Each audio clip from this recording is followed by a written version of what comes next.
फिर से लेट हो गए। फिल्म की शुरुआत मिस हो जाएगी यार। अरे वैसे भी मैं कौन सा फिल्म की स्टोरी में इंटरेस्टेड हूँ। चलें, पॉपकॉर्न भी लेना है। जा रही हो तुम? हाँ, और रुकी तो तुम्हारे पापा घर आ जाएंगे और फिर पूरे उज्जैन में बात फैल जाएगी। एक काम करें, शादी कर लेते हैं। मुझे नहीं करनी कोई शादी वादी। एक काम करो, तुम कर लो शादी। अरे ये क्या मजाक है रचना। अच्छा सुनो, अगर तुम अभी शादी के लिए तैयार नहीं हो तो मैं राह देखूंगा।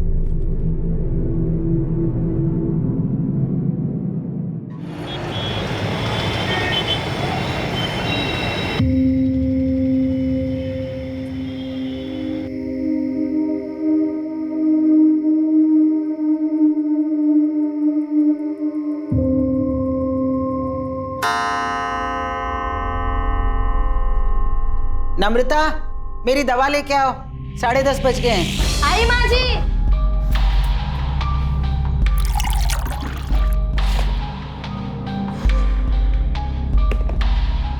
आज दवा देने में फिर देर कर दी। पता है डॉक्टर ने क्या कहा है कि ठीक 10:30 बजे दवा लेनी। जी माँ जी, ये लीजिए।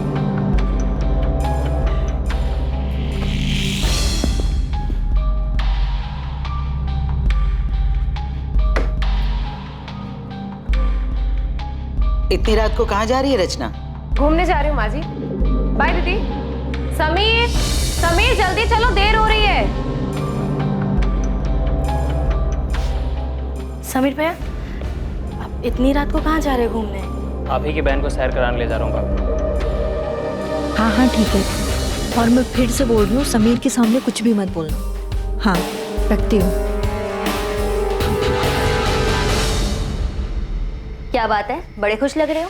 किससे बात कर रहे थे? अरे एक क्लाइंट से मीटिंग की बात चल रही थी काफी टाइम से, आखिरकार मान ही गया। क्या बात कर रहे हो, रचना मान गई? फिर से वही बात। तो मुझ पे शक क्यों करते हो कल्पना? तुम इतना झूठ क्यों बोलते कपिल? अच्छा तुमसे बातें नहीं करनी, बाहर में जा दूं। हाँ हाँ जाओ जाओ, रचना को इतना वेट करना ठीक नहीं है, जाओ। अब तुम ऐसे ही मेरी सारी बात मानते रहो, फिर देखना हम कहाँ से कहाँ पहुँच जाएंगे। तुमने घर पर किसी को बताया तो नहीं ना कि हम कहाँ जा रहे हैं? नहीं।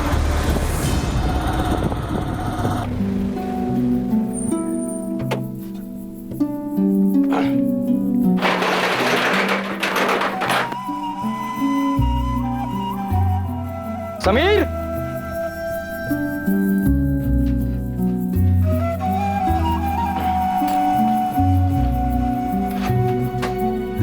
समीर नहीं है क्या? वो रचना को लेकर बाहर गया है। आज आपको काफी देर हो गई आने में। हाँ वो देर हो गई। सोचा था शादी के बाद समीर जिम्मेदार बन जाएगा, लेकिन रचना ने तो उसे और बिगाड़ दिया। ना खर्च पे लगाम है और ना जुबान पर। उसकी माँ ने उसे कुछ सिखा कर नहीं भेजा क्या?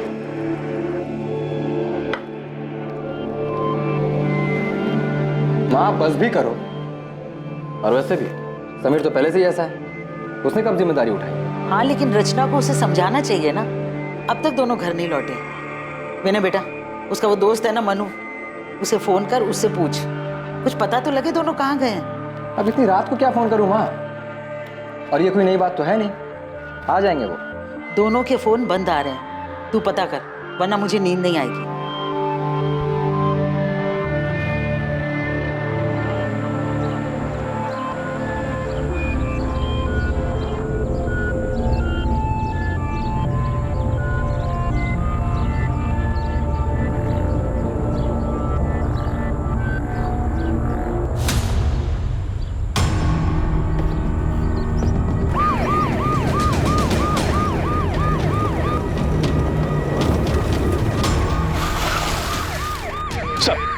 इधर।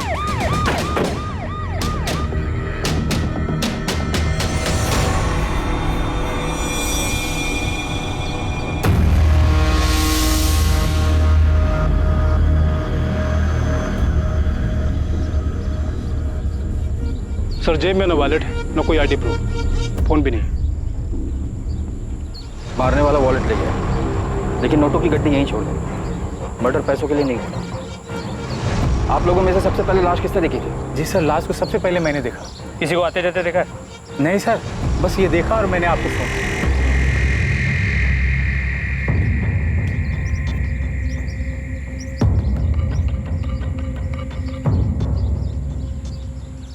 कपड़े फटे हुए, शायद रेप हुआ है। सर आसपास कोई मोबाइल या पर्स नहीं मिला। कपड़ों से अच्छे घर की लड़की लगती है, पर शादीशुदा है, गले में मंगलसूत्र। एक शादीशुदा औरत अकेले यहाँ क्या कर रही? तो हो सकता है वो यहाँ किसी और के साथ आई हो और उसी ने इसे मारा हो।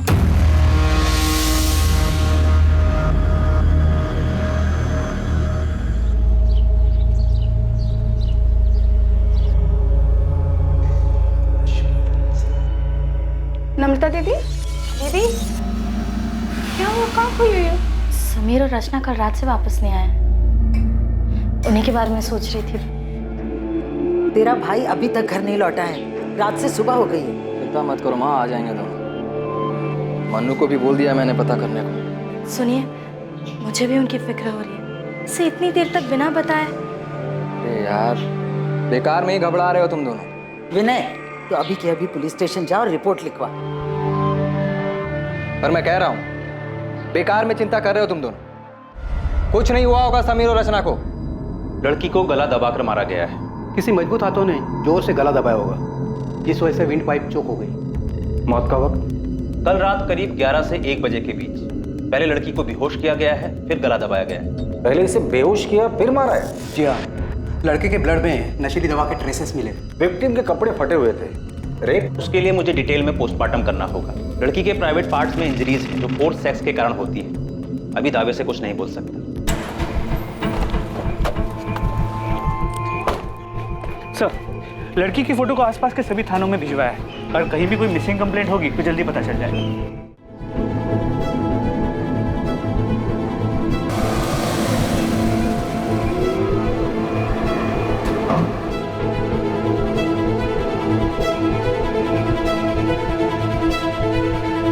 पृथ्वी बेटा, आज शाम को तैयार है। शर्मा जी अपनी पत्नी और बेटी अदिति के साथ हमारे घर आ रहे हैं। मुझे शादी नहीं करनी। को पता नहीं ये बात कब समझ आएगी। देख बेटा, उस बात को 8 महीने बीत चुके हैं। अब तो आप ये शादी की बात छोड़ेगी या मैं घर छोड़ दूं?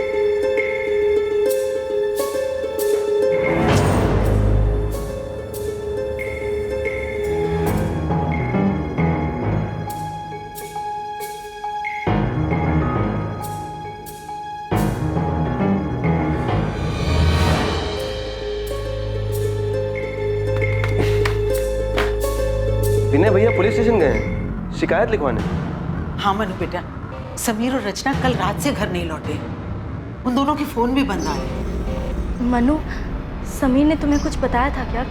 वो कहाँ जाने वाले हैं? नहीं भाभी, मैंने तो इस बारे में मुझे बिल्कुल कुछ भी नहीं हुआ। आज के बाद दोबारा ऐसा घटिया मजाक किया ना तो जान से मार दूं।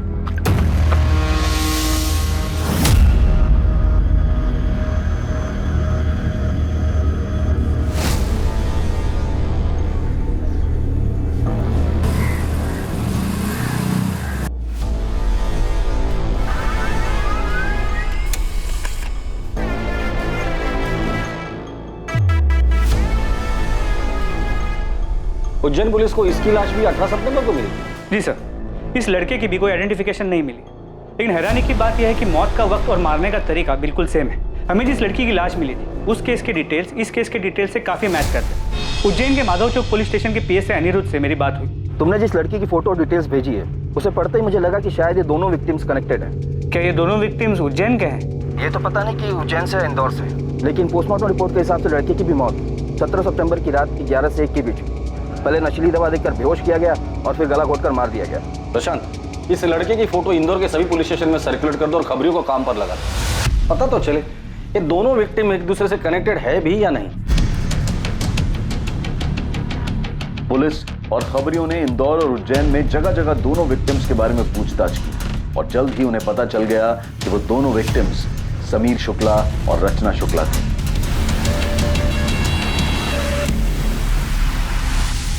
हाँ सर, समीर मेरा छोटा भाई और रचना उसकी पत्नी। सर, कुछ खबर मिली उनकी? वो लोग 2 दिन से घर नहीं आए। ढूंढेंगे कैसे? आप लोगों ने उनकी मिसिंग कंप्लेंट भी नहीं लिखवाई। ये क्या कह रहे हैं आप? इन्होंने खुद जाकर थाने में रिपोर्ट लिखवाई थी। माँ, मुझे लगा कि थोड़ा रुक जाता हूँ, शायद वो दोनों अपने आप ही वापस आ जाएं। तूने मुझसे झूठ क्यों बोला? सर, समीर और रचना अब कहाँ हैं? हमें उन दोनों की डेड बॉडीज मिली। क्या? क्या? समीर, समीर,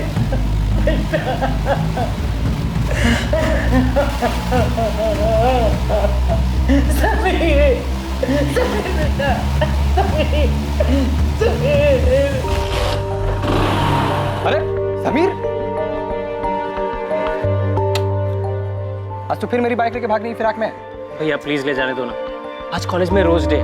समीर मुझे काम पर जाना है, मैं कैसे जाऊंगा? बस में जाना पड़ेगा मुझे। प्लीज भैया प्लीज, सिर्फ एक दिन के लिए, आज रोज डे है ना इसलिए। ठीक है, जा ले जा। Thank you so much. Vinay कुछ पूछा है मैंने तुम्हें, सुन रहे हो तुम? सॉरी सर, आप कुछ कह रहे थे? हमारे भाई समीर की किसी के साथ दुश्मनी थी? नहीं। रचना का किसी के साथ झगड़ा हुआ था, क्योंकि मारने से पहले उसके साथ जबरदस्ती की गई, शायद नहीं। कुछ बता सकते हो कि ऐसा कौन कर सकता है? तुमने मिसिंग कंप्लेंट क्यों नहीं लिखवाई और अपनी बीवी और माँ को झूठ क्यों कहा कि लिखवाइए? सर मेरा भाई, मैं कुछ, सर इस वक्त मुझे कुछ समझ में नहीं आ रहा है। ठीक है, फिलहाल के लिए जा सकते।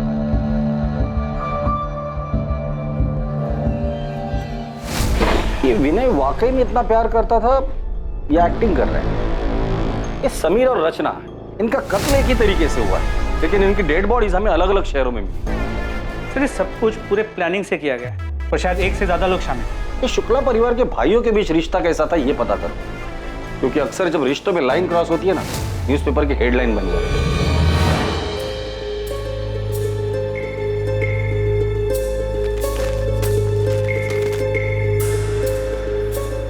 क्या हो पापा, ऐसे हड़बड़ा क्यों रहे हो?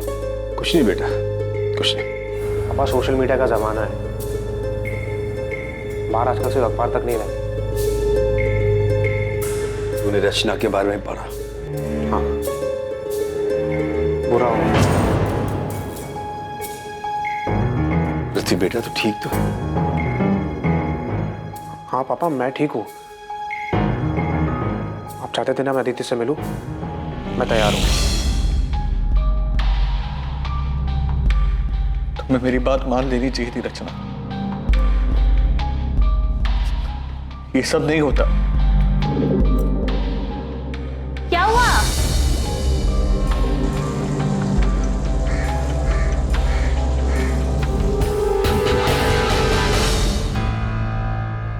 रचना, मेरी मेहंदी का रंग कितना अच्छा आया ना, देख। तू रो रही है? तू सच्ची रो रही है? चुप कर, मैं कहाँ रो रही हूँ? नहीं, तेरी तो सिर्फ आंखें लीक कर रही है ना? सच बता, मुझे मिस करेगी इसलिए रो रही है ना? मैं तुझसे कह रही हूँ, जब तेरी शादी होगी ना तब तू। दीदी, क्या शादी? शादी मतलब बिना पगार की नौकरी। पति को खुश रखो, सास को खुश रखो और अपने सभी सपनों पर ताला मार के बंद कर दो। मुझे नहीं करना। क्यों नहीं करनी शादी? मैंने नम्रता के देवर समीर से तेरे रिश्ते की बात चलाई है। बहुत अच्छा लड़का है और तुझे पसंद भी करता है। माँ पसंद नहीं, पूरा लट्टू है रचना पर। देख रचना, मैं तुझे अभी समझा रही हूँ, तो सुधर जा। आसमान में नहीं जमीन पर रहना है हमें।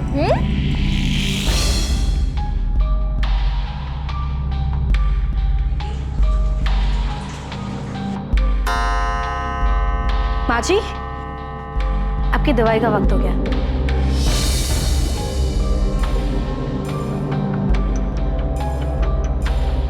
मुझे समझ नहीं आ रहा विनय ने मुझसे झूठ क्यों बोला, उसने रिपोर्ट क्यों नहीं लिखवाई। मोनू, तुम समीर के बचपन के दोस्त हो, उसे अच्छे से जानते हो। हाल फिलहाल में उसका किसी के साथ लड़ाई झगड़ा या कहासुनी हुई थी? आज के बाद दोबारा ऐसा घटिया मजाक किया ना तो जान से मार दूंगा। नहीं सर, इस बारे में तो मैं कुछ नहीं जानता, लेकिन आपको एक बात बताना चाहता हूँ समीर और विनय भैया के रिश्ते के बारे में। साहब, विनय भैया और समीर के बीच में पहले तो सब कुछ ठीक था, लेकिन 8 महीने पहले जब से समीर और रचना की शादी हुई तब से सब कुछ बदल गया।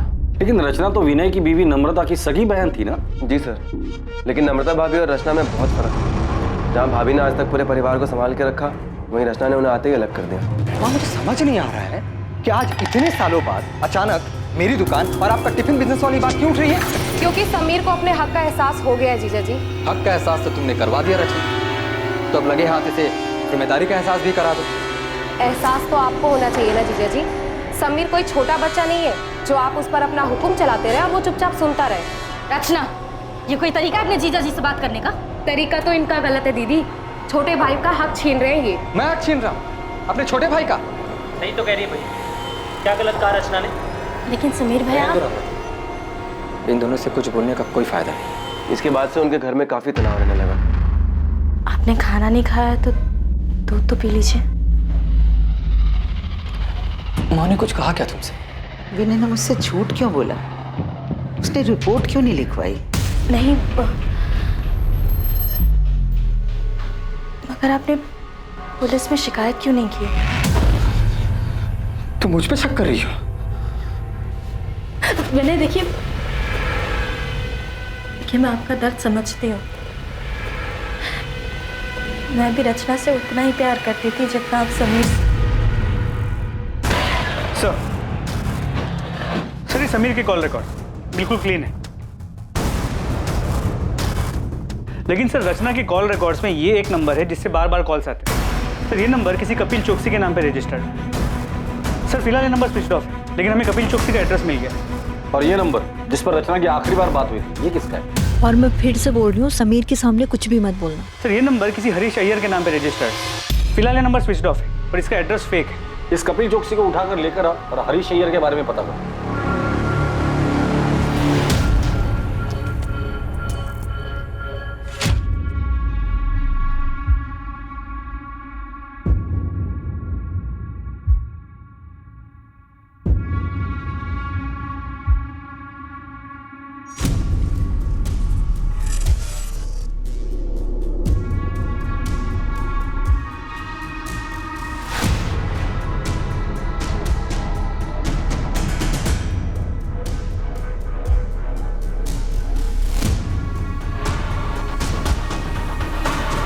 कल्पना, अच्छा यही होगा कि आप हमें सच सच बता दें कि आपके पति कपिल इस वक्त कहाँ है? सर, मेरा उस आदमी के साथ कोई वास्ता नहीं है। कपिल, क्या हुआ? इतना डरे हुए क्यों हो? हाँ, क्या किया तुमने? मैंने कुछ नहीं किया है। मैं भी तुम्हें कुछ नहीं बता सकता। अगर पुलिस रचना के बारे में पूछे तो पुलिस को बता देना कि मैं रचना के बारे में कुछ नहीं जानता। अब मुझे जाना होगा। कपिल! आपके पति कपिल का रचना के साथ अफेयर था, ये बात आपको पता भी थी, और फिर भी आपने कुछ नहीं किया। घर वालों से बगावत करके मैंने कपिल से शादी की थी। उनके पास वापस कैसे जाती? रचना की वजह से मेरी बसी बसाई जिंदगी बिखर गई। तो रचना की मौत की खबर सुनकर आपको तो खुशी हुई होगी? सुनकर तो ऐसे लगा था कि भगवान ने मेरी सुन ली।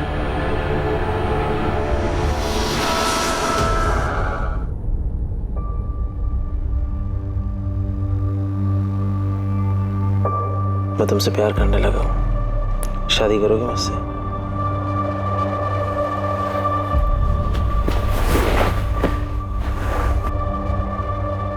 मुझे पता है तुम भी मुझसे। कि क्या? कि मैं तुमसे प्यार करती हूँ?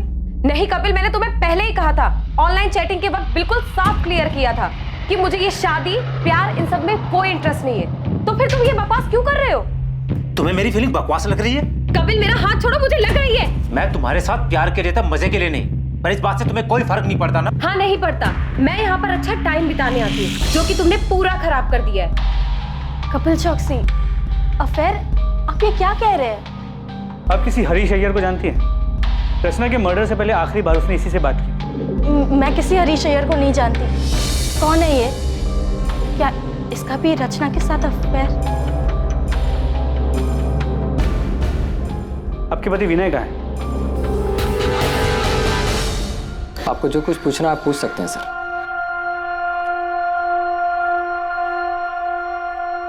नम्रता, उस रात विनय काफी देर से घर लौटा था ना? 17 सितंबर की रात को मेरा टेम्पो बिगड़ गया था सर। गैराज का रसीद है मेरे पास, जहां से मैंने टेम्पो ठीक करवाया था। समीर और रचना 17 सितंबर को गायब हुए और 20 सितंबर तक तुमने उनकी मिसिंग कंप्लेंट नहीं लिखवाई। क्यों? क्योंकि समीर की शादी के बाद ऐसा 2-3 बार पहले भी हो चुका था। समीर और रचना अक्सर बिना बताए घूमने चले जाते थे। मैंने सोचा 1-2 दिन में लौट आएंगे। सर, यही सच है। और दुकान के किराए के पीछे हुए झगड़े का सच, वो क्या था? सर, रचना के उकसाने पर हमारे बीच झगड़ा हुआ था, लेकिन समीर हमेशा से जिद्दी रहा है। ये मनमानी करना उसके लिए कोई नई बात नहीं थी। तुझे क्या लगा तू बताएगा नहीं तो हमें पता नहीं चलेगा? बोल, समीर के मर्डर से एक दिन पहले तुम दोनों का किस बात को लेकर झगड़ा हुआ था? आज के बाद दोबारा ऐसा घटिया मजाक किया ना तो जान से मार। तुझे भरोसा नहीं है ना मेरी बात पे? ये देख अपनी आंख से। ऐसा क्या था उस वीडियो में कि समीर के होश उड़ गए? रचना का सच जो इत्तेफाक से मेरे सामने आ गया। सर वो कुछ 3-4 हफ्ते पहले मेरा दोस्त पंकज इंदौर से आया हुआ था। हम दोनों होटल के कॉरिडोर से बाहर आ ही रहे थे कि वहां मुझे रचना दिखी। वो किसी आदमी के साथ थी। मुझे देखकर ये बहुत झटका लगा। मेरे कुछ समझ में नहीं आया तो मैंने तुरंत अपना फोन निकाला और उनके कमरे में अंदर जाने की वीडियो बना ली ताकि समीर को दिखा सकूं। कौन है आदमी? सिर्फ ये एक आदमी नहीं है, मैंने उस होटल के वेटर से बात भी की है। हाँ साहब, ये मैडम अक्सर यहाँ आती हैं और इनसे मिलने कई साहब आते हैं।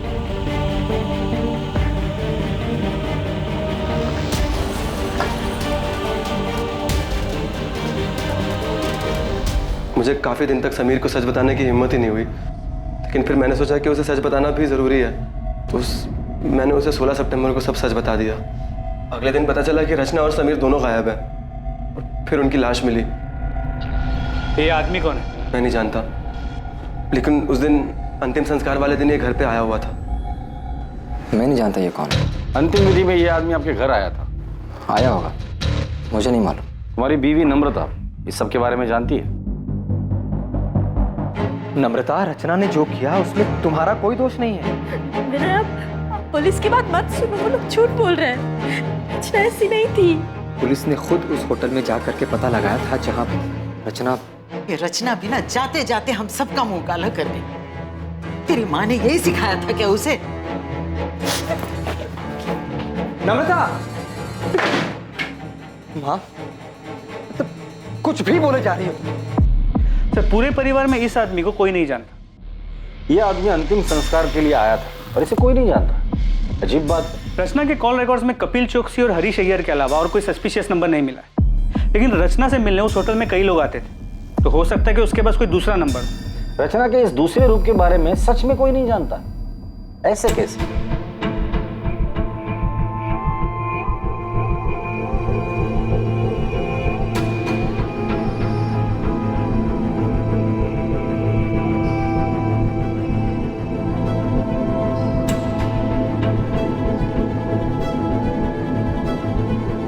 रचना की जिंदगी का सच आखिर था क्या, और इस डबल मर्डर के पीछे कौन था और उसका मकसद क्या था, और कितने लोगों को रचना का सच पता था?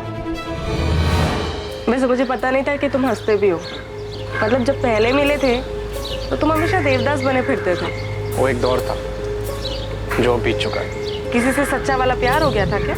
एक लड़की थी जिससे मैं बहुत प्यार करता था। आई एम सॉरी अगर तुम्हें बुरा लगा तो। अरे नहीं, मैं अब ठीक हूँ। वैसे तुम जिस लड़की की बात कर रही हो वो मेरे लिए 8 महीने पहले ही मर चुकी।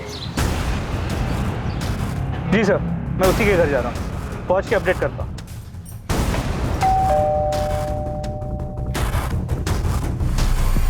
अंदर कमरे में। बोल। सब मैंने रचना को नहीं मारा। तो फरार क्यों हो गया था? मुझे लगा कि सारा शक मेरे ऊपर जाएगा। मैं उससे प्यार करता था सर, मैं उसको क्यों मारूंगा? अच्छा आशिक है रे तू। जब तुझे पता चला कि तेरे माशूका के और भी आशिक है तो तूने उसे और उसके पति दोनों को मार डाला। सर मुझे इसके बारे में कुछ नहीं पता है सर। मैं तो उससे शादी करना चाहता था, वो भी राजी थी सर। शादी करोगे मुझसे?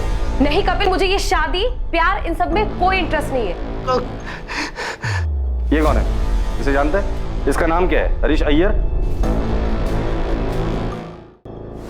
कितनी देर कपिल? 10 मिनट से तुम्हारा वेट कर रही हूँ, जल्दी आओ। रचना, तुम यहाँ धूप में क्यों खड़ी हो? तुम्हें गर्मी लग रही होगी। मंगल, तुम यहाँ? तुम एक हफ्ते से मेरा फोन क्यों नहीं उठा रही? वो मैं कॉल करने ही वाली थी तुम्हें। मुझे लगा ही, इसीलिए मैं नया फोन लेने निकला था। वो पुराना फोन मैंने तोड़ दिया ना, वो यहाँ मार के। क्यों? वो तुम फोन नहीं उठा रही तो गुस्सा आ गया, गुस्से में मैंने यहाँ मार के तोड़ दिया फोन। बस 2 मिनट रुक जाओ प्लीज। हाँ रचना, रचना बाहर निकलो। जल्दी भागो यहाँ से कपिल, इसका दिमाग खराब है। रचना बाहर निकलो। सर फिर आया ये, प्लीज यहाँ से चलो। रचना, रचना। कौन था ये? अरे मंगल वर्मा नाम है इसका। एक बार इसने मुझे किसी शादी में देख लिया था, मैंने बस इस पे थोड़ी सी तरस खा के बात क्या कर ली, ये तो पीछे ही पड़ गया। कहता है इसे मुझ में अपनी मरी हुई पत्नी नजर आती है। सर उस दिन रचना काफी घबराई हुई थी, मंगल को देख के उसके पसीने छूट रहे थे। सर इससे ज्यादा मैं मंगल के बारे में कुछ नहीं जानता। सर खबरी जाकिर मंगल वर्मा की खोज पे लग गया है, जल्दी कुछ पता चल जाएगा। और होटल के रजिस्टर में जो भी नाम और पता था सब फर्जी था। ये कपिल खुद को बचाने के लिए झूठ भी बोल सकता है, कहानी सुनाकर अपनी करनी मंगल वर्मा पर डाल रहा है। पृथ्वी बेट,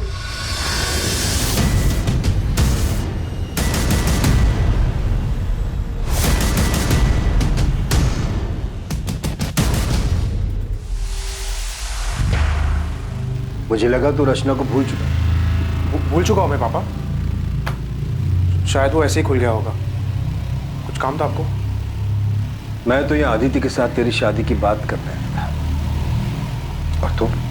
वो मुझे अदिति पसंद नहीं आई, मैं शादी नहीं कर सकता उसके साथ। साहब ये मंगल वर्मा है ना साहब, ये बलबीर नगर में रहता है, नियति अपार्टमेंट्स करके बिल्डिंग है, वहीं रहता है।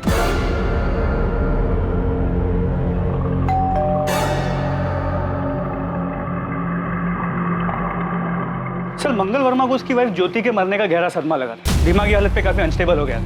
इनफैक्ट काफी टाइम तक वो अस्पताल में था जहाँ पे उसका ट्रीटमेंट चल रहा था। अभी 1 साल पहले हॉस्पिटल से डिस्चार्ज हुआ है। उसके डॉक्टर ने बताया कि कभी कभी वो आपे से बाहर हो जाता है, काफी वायलेंट हो जाता है, लेकिन किसी भी पुलिस स्टेशन में उसकी कोई वायलेंट या क्रिमिनल हिस्ट्री नहीं मिली। तुम रचना से कैसे मिले? उसे पहली बार मैंने एक शादी में देखा था। उसे देखकर ऐसा लगा कि उसके रूप में मेरी ज्योति वापस आ गई, इसीलिए मैं उससे बात करने लगा, फिर उसे मिलने लगा। बिल्कुल ज्योति की तरह रखता था मैं उसे। वाह, थैंक यू सर। खुश हो ना? बहुत ज्यादा। अच्छा मंगल, अब मुझे निकलना होगा, बहुत देर हो रही है। हाँ? अभी मत जाओ ना प्लीज। एक काम करते हैं, हम ना शादी कर लेते हैं, फिर तुम्हें कहीं जाने की जरूरत ही नहीं पड़ेगी। हाँ हाँ बिल्कुल, लेकिन इस बारे में हम बाद में बात करें। कब?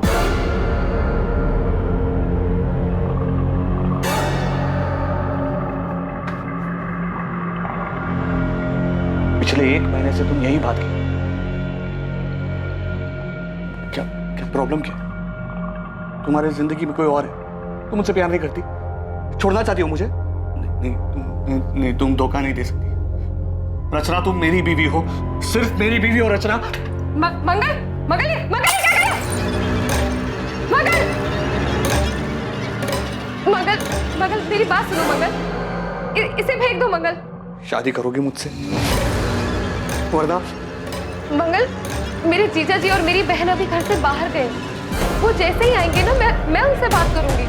अब अभी ये कांच मुझे दे दो, हाँ प्लीज।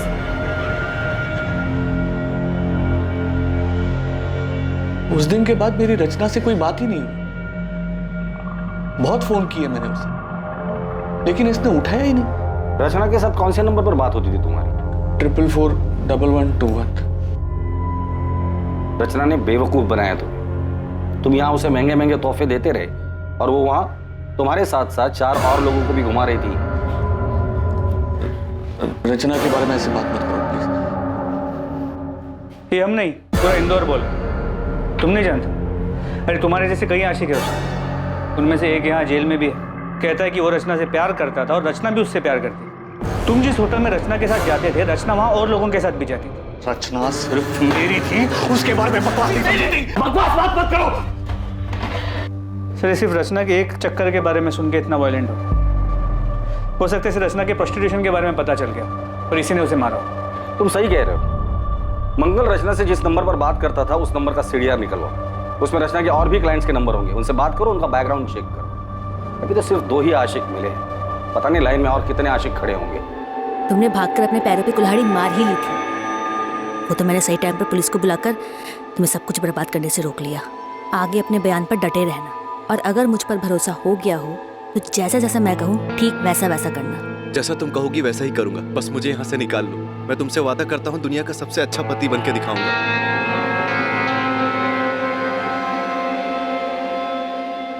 तीर निशाने पे लगा, वो बहुत डरा हुआ है। कह रहा है जैसा मैं कहूंगी वैसा ही करेगा। हाँ ओके, शायद रचना की मौत मेरी जिंदगी बना दे। साहब, कोई बाइक पसंद आई? ऐसी फटीचर बाइक लेने से मैं कोई साइकिल ले लूंगा। कोई अच्छी है तो बता। अरे साहब, एकदम नई और ताजा माल आया है साहब, आप इसको देखो एक बार। ये अच्छी है। पेपर्स कब तक बनाएगा? पेपर सब बन जाएंगे, बस आप पसंद करो, मैं नंबर बदल देता हूँ। चल मेरे साथ, तुझे जेल में नया कैदी नंबर दे। बोल। साहब माफ कर दो साहब, कसम खाते हैं हमें उसका नाम नहीं मालूम साहब। हम चोरी गाड़ी जरूर खरीदते लेकिन उनका नाम पता नहीं पूछते हैं साहब। कल तो याद होगी ना तुझे? स्केच आर्टिस्ट को बुला कर इससे स्केच बनवा लेना, और इसे अगर शक्ल याद नहीं होगी ना तो इसकी शक्ल बिगाड़ देना।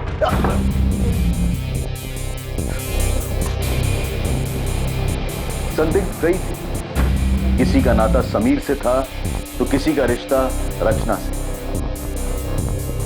असली मुजरिम जो भी था वो दोनों से जुड़ा हुआ और शायद दोनों से ही चोट खाया हुआ था।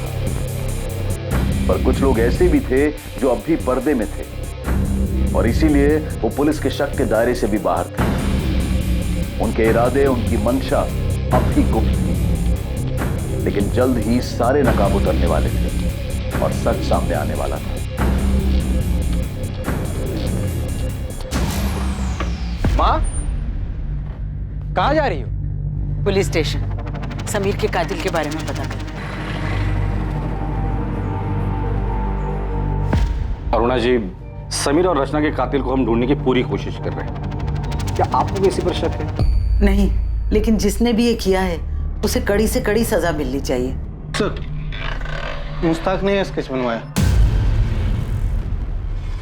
क्या आप इसे जानते हैं? इसने समीर की बाइक बेची। सर, इसे तो मैंने समीर भैया के साथ देखा था। संध्या। जी भैया। हम लोग आगे ही जा रहे हैं तेरे घर की तरफ से, तुझे छोड़ देंगे। जी। ये पृथ्वी भैया उज्जैन से। नमस्ते। पृथ्वी उज्जैन से? नम्रता और रचना भी उज्जैन से ही हैं। और कुछ याद है इस आदमी के बारे में? थैंक यू भैया।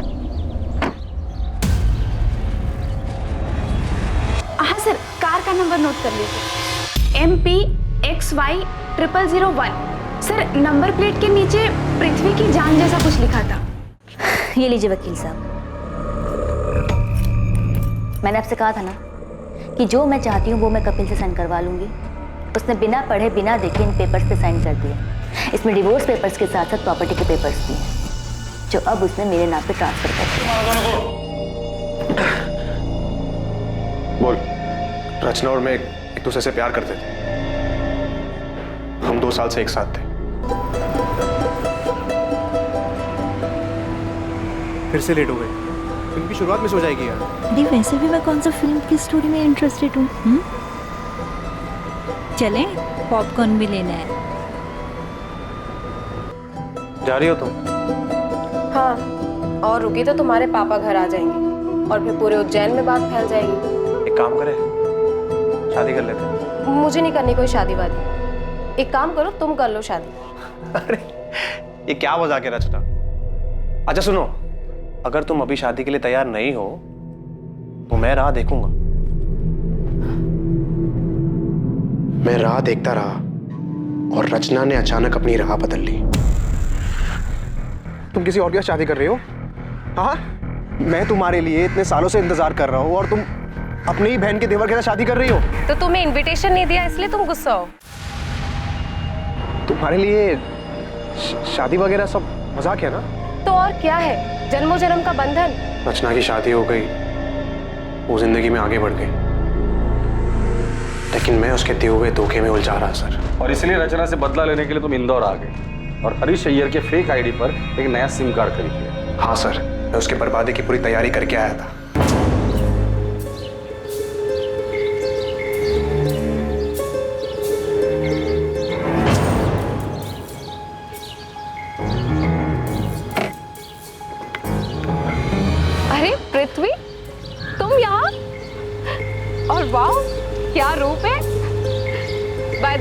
ये समीर है, मेरे पति। हाय पृथ्वी। समीर, ये पृथ्वी है, मेरा कॉलेज फ्रेंड।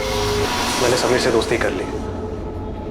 मैंने बताया कि इंदौर में पापा की ज़मीन है, जिसे मैं बेचने आया हूँ। मैंने ज़मीन का भाव इतना कम बताया कि रचना और समीर दोनों लालच में आ गए।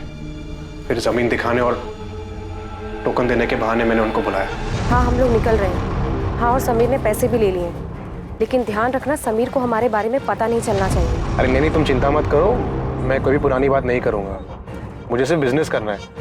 हम डिनर करके प्लॉट देखने जाएंगे और फिर डील वहीं पे फाइनल कर देंगे। हाँ हाँ ठीक है, और मैं फिर से बोल रही हूँ, समीर के सामने कुछ भी मत बोलना।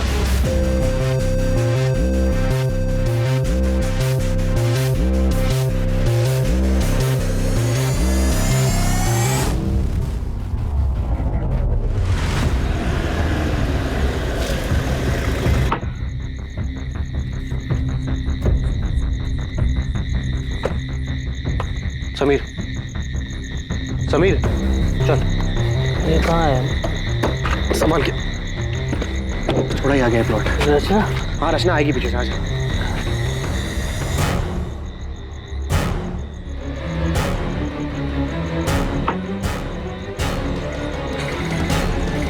समीर, समीर कहाँ है?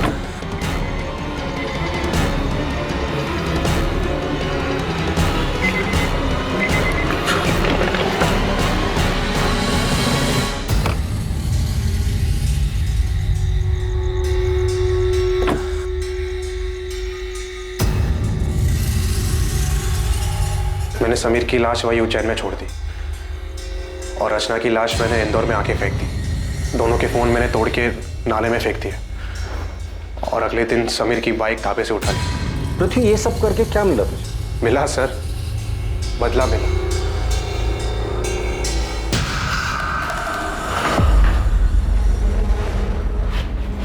एक मिनट, तुम्हें कैसे पता चला कि समीर और रचना के पास इतना सारा पैसा है कि वो तुम्हारी जमीन खरीद सकते हैं? सच सच बता, ये सारी प्लानिंग तूने अकेले नहीं की थी? सर, मुझे बताया गया था कि उनको दुकान का किराया मिलता है, वो कहाँ जाते हैं, कहाँ घूमते हैं, इन सब की डिटेल बताई गई थी। सच सच बता दे, कौन है इस केस का मास्टरमाइंड? सर, ये पृथ्वी सच कह रहा है या अपना किया किसी और के सर पे डाल रहा है? अगर ये पृथ्वी झूठ बोल रहा है तो हमारे पास कोई सबूत नहीं, लेकिन अगर ये पृथ्वी सच भी बोल रहा है तो हमें उसका कन्फेशन चाहिए होगा। लेकिन मुझे लग रहा है कि ये पृथ्वी हमारे साथ खेल खेल रहा है। सच जानने के लिए हम भी खेल खेलते। उठा दे उसको। पृथ्वी ने सब कबूल कर लिया, तेरी बारी है। अरे मैंने कुछ नहीं किया सर। सर, मेरे पति ऐसा नहीं कर सकते। पृथ्वी ने खुद विनय का नाम लिया है। झूठ बोल रहा है पृथ्वी, मेरे पति ऐसा कर ही नहीं सकते। आपके सामने ही आपके पति से हम सच उगलवाते हैं। चलिए बोल, चल बोल। विनय, विनय आप ठीक है ना? उन्होंने आपको कुछ किया तो नहीं? अब तक तो कुछ नहीं किया है, लेकिन आगे का वादा नहीं कर सकते। बेहतर यही होगा कि तू सच बता दे। मैंने कुछ नहीं। तू ऐसे नहीं बोलेगा। लगता है सच उगलवाने की स्पेशल ट्रीटमेंट तुझे देनी ही पड़ेगी। सर मेरा मैंने मरवाया रचना और समीर, इन्हें कुछ नहीं पता, इन्होंने कुछ नहीं किया। ये तो क्या कह रही है नम्रता? सच बोल रही है वो। सारा सच हम पहले से ही जानते थे, बस वही सारा सच हम तुम्हारे मुंह से सुनना चाहते थे। इसीलिए तुम्हारे पति विनय को पकड़ने का नाटक हम लोगों ने किया था। सारी कहानी बताओ, सारा प्लान बताओ। सारा प्लान मेरा था। मैं नहीं चाहती थी कि रचना और समीर जिंदा बचे, पर इसके लिए मुझे किसी की मदद की जरूरत थी। तुम्हारा ध्यान कहाँ था? नहीं था। नम्रता, रचना कितनी देर लगा दी यार आने में? मम्मी से कितना झूठ बोलूं तेरे लिए? तो क्या सच बता दोगी? मुझे डांट खाने दोगी? और फिर मैं पृथ्वी मेरे प्यार से कैसे मिलूंगी? नहीं, ऐसे नहीं है दीदी। अगर ऐसा नहीं है तो फिर हम कल का भी प्लान बना लें। आप संभाल लोगी ना? हाँ संभाल लूंगी, तू नाटक बंद कर। नम्रता, थैंक यू सो मच। अगर तुम नहीं होती तो मैं से रोज मिल भी नहीं पाता। मैं पृथ्वी और रचना के रिश्ते के बारे में कॉलेज से जानती थी। मुझे पता था पृथ्वी उससे कितना प्यार करता था और अब भी करता है, इसलिए मैंने तय किया और पृथ्वी से मिलने चली गई।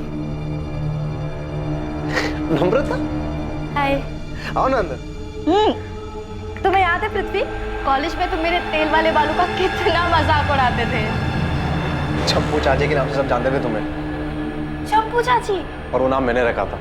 क्या दिन थे ना वो। याद है तुम रचना के कितने दीवाने थे। नम्रता, रचना की बात फिर कभी मत उठा। मैं अभी भी तकलीफ में हूँ और उसे बुला नहीं पाया हूँ। I am sorry, I understand. Rachna ने तुम्हें बहुत चोट पहुंचाई है और वो आज भी वही कर रही है। शादी उसने समीर के साथ की है, मगर सुहागरात सबके साथ मना रही है। कल क्या हाल?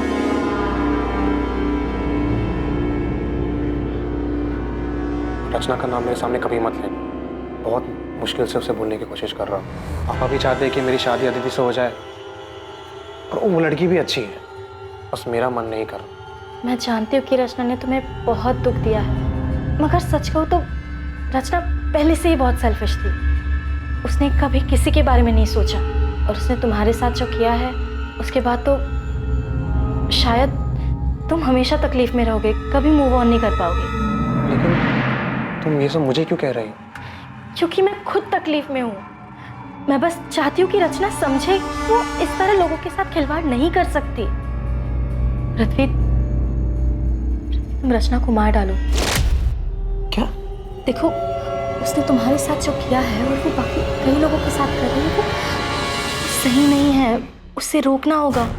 मैं मानता हूँ कि मुझे रचना पे बहुत गुस्सा है और उसको मारने से ही मुझे सुकून मिलेगा, लेकिन सिर्फ सुकून के लिए मार दूं? पूरा रिस्क मेरा, और फायदा सिर्फ तुम्हारा हो रहा है, मेरा कुछ फायदा नहीं हो रहा है यहाँ पे। तुम्हें मुझसे जो फायदा उठाना उठा, बस रचना और समीर को मार डालो। तुमने रचना को मारने का प्लान सिर्फ इसलिए किया था क्योंकि तुम्हें लगा था कि रचना की हरकतों की वजह से तुम्हारा घर टूट सकता है। मुझे उसके अफेयर के बारे में पहले से ही मालूम था, मगर जब मुझे पता चला कि वो किस हद तक गिर चुकी है तो मैं हिल ही गई। वो किसी के साथ भी सो रही थी और उसके बदले में उसके क्लाइंट्स उसे। रचना प्रोस्टिट्यूशन में है, ये बात तुम्हें पहले से ही पता थी? मेरी टिफिन सर्विस की हेल्पर संध्या, उसका पति उसी होटल में काम करता था जहाँ रचना जाके। मैंने रचना को कई बार समझाने की कोशिश की। हाँ, धंधा करती हूँ। धंधा तो सभी करते हैं ना दीदी। आप भी तो टिफिन का धंधा करती हैं, पेट की भूख मिटाती हैं, और मैं शरीर की। और इसमें साथ साथ कमाई होती है दीदी, वो अलग। हे भगवान, रचना तो कितनी बेशर्म हो गई है। अगर समीर को पता चला तो, बाकी घर वालों को पता चला तो क्या दीदी, तब की तब देख लेंगे ना। और वैसे भी समीर से कई बेहतर मिल जाएंगे मुझे। रचना, तेरे साथ साथ मेरा भी नाम जुड़ा हुआ है। तेरी हरकतों की वजह से मेरा घर टूट जाएगा। अरे हमारे परिवार की बदनामी होगी सो अलग। रचना, माँ को मरे 1 साल भी नहीं हुआ है। सोच उनकी आत्मा को कितनी ठेस पहुंचेगी। अरे दीदी, आप किन बातों को लेकर बैठ गई हो? ये समाज वमाज कुछ नहीं होता है। लोग सिर्फ 4 दिन बातें करेंगे, उसके बाद आगे बढ़ जाएंगे। लेकिन जिंदगी दीदी एक ही है, और मैं अपनी जिंदगी अपने मन मुताबिक जीना चाहती हूँ, अपनी मर्जी से। रचना समझ ही नहीं रही थी। वो घर, परिवार, समाज किसी के बारे में नहीं सोचना चाहती थी, बस अपने मन की करना चाहती थी, जैसे वो बचपन से करती आ रही थी। मगर बस बहुत हो चुका था। मैं उसे अपना घर उजाड़ने नहीं दे सकती थी। लेकिन समीर को क्यों मरवाया? पूरा किराया देकर आपने कोई एहसान नहीं किया मुझे। वैसे भी वो मेरा हक है जो पिछले कई सालों से आप मुझसे छीनते आ रहे हैं। मैं छीनते आ रहा हूँ? मैं छीनते आ रहा हूँ? हाँ, तुम।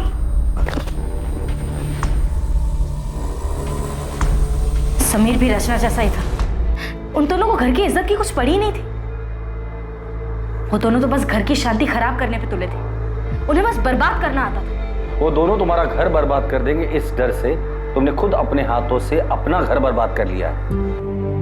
मैंने मुझसे गलती हो गई, लेकिन मैं डर गई थी। मुझे लगा कि रचना की सच्चाई जानकर आप मुझे छोड़ देंगे। हमारे परिवार की इज्जत, समाज, हम सबको क्या मुंह दिखाते हैं। गुस्सा मेरे अंदर भी था, लेकिन तुम अपने गुस्से और नफरत में इतनी अंधी हो गई थी कि तुमने इतना भी नहीं सोचा कि जो आग तुम लगाने जा रही थी वो तुम्हारा अपना घर भी राख कर देगा।